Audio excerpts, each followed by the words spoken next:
Good morning. How are you? Hi. And the most awkward intro award goes to Zakimi. How are you guys doing? I'm feeling a little silly today because I woke up and it was stupid because I got up at 2 o'clock in the morning. On work days, I typically get up at 4:30, like between 4:30 and 5, but I go to bed at midnight. So any sleep that I can get, I revel in because sleep is so essential and very limited for me. So when I got up at 2, I was very annoyed that I was wide awake. I couldn't go back to sleep for the life of me. I tried to sleep for an extra hour or 30 minutes, but I wasn't having it. The time is it's 6 o'clock and I am definitely crashing. I was crashing by the time my alarm clock went off at 4:30.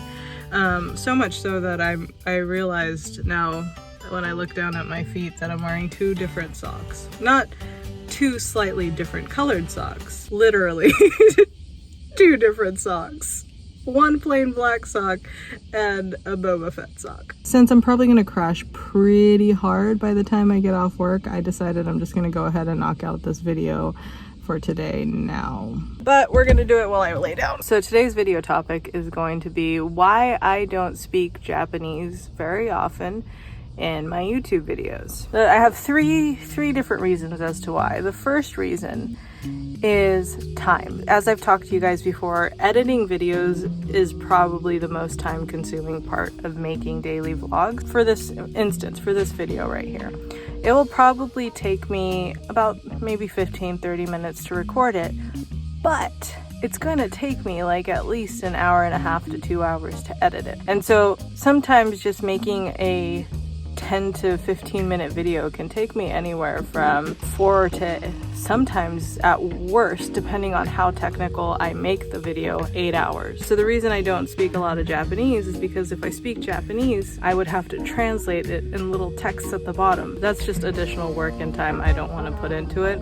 In fact, when I hang out with Chris, we talk like halfies do, where in a sentence we'll mix Japanese and English, and Chris is notorious for doing that, as am I. But I tell him all the time when I'm vlogging, do not do that, because it is so obnoxious to have to go back and edit every single thing that you speak in Japanese, and he forgets it. So I feel bad for Chris, but half of the stuff he says in my vlogs gets cut out because I don't want to take the time to edit it out. That's number one. I just don't have the time and will to sit there and translate and put text anytime I use Japanese.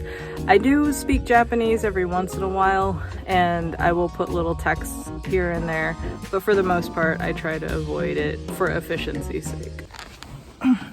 So the second reason is more personal to me, and it's that my Japanese is not as strong as my English. Richard asked me yesterday whether English or Japanese was my first language, and honestly, I grew up speaking both at the same time because my mom would speak to me in Japanese and my dad would speak to me in English. So I actually grew up speaking both languages at the same time. But since my education was heavily Americanized, for instance, my school was an international school where they taught American style curriculum, as well as the latter half of my school, like middle school and high school, I went to a US military-based school provided for military kids. So a lot of my education was in English. In fact, I never really got a chance to learn how to read and write Japanese.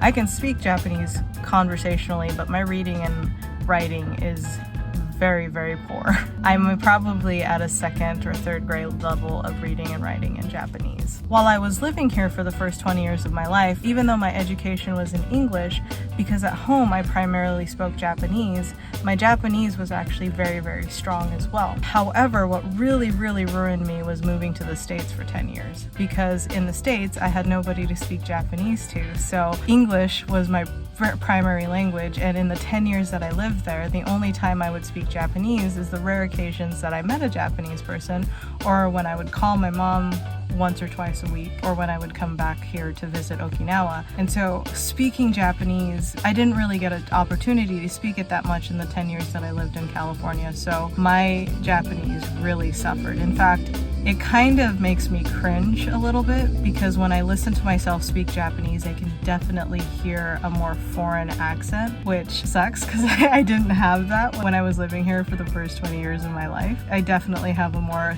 thicker foreign person speaking Japanese accent now, and the words just don't come out as fluidly as they used to. I know that the longer that I'm here, the easier it'll be for me, but even when I'm here, I primarily speak English because Matt's American. I work in a company that's run by Americans, so I still speak more English here than I would speak in Japanese. Hopefully my Japanese will improve a lot more though, now that I'm back in Japan. But that's reason number 2, is that English is just a lot easier for me to convey my emotions and feelings rather than trying to speak in Japanese. So the third and final reason as to why I don't speak Japanese in my videos, as well as gear my content towards a more Japanese audience, is because the Japanese audience is a lot smaller compared to the English-speaking audience. If I did my content in Japanese, most of you guys probably wouldn't be watching this. And that's exactly the reason why I chose to do my content in English. I actually did toy with the idea of doing my content in Japanese instead, because it would give me the opportunity to practice my Japanese more. But when I really sat and thought about the longevity of my channel and how much I want to grow into my channel, how many more people I want to reach with my content, it just made much more sense to do it in English, because at least in English,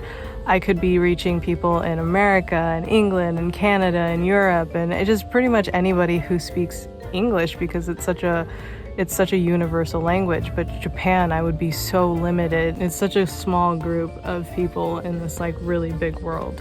So it's just the potential reach I have doing my content in English it just outweighed doing my content in Japanese. And plus, I feel like it would be much more interesting for people to watch somebody outside of Japan watching somebody live their life in Japan, rather than having a Japanese person watch another Japanese person live their life in Japan, you know what I mean? So it was just honestly just more practical to do it in English. That's the reason. That's the top 3. That actually didn't take as long as I thought it was going to. Anyways, I'm gonna go ahead and eat my breakfast.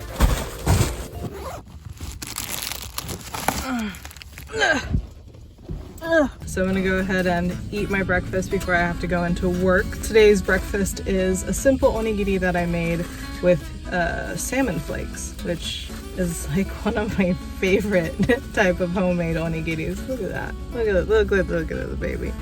Simple yet delicious.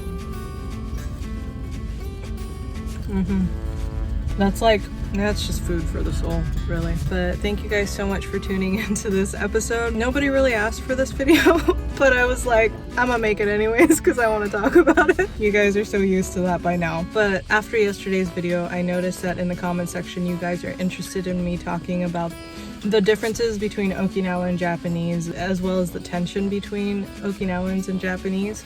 So I will definitely be making that video in the next few days, so stay tuned to that. I'm gonna go ahead, like I said, finish this, and I will see you guys in tomorrow's video. Love you guys. Peace. Bye.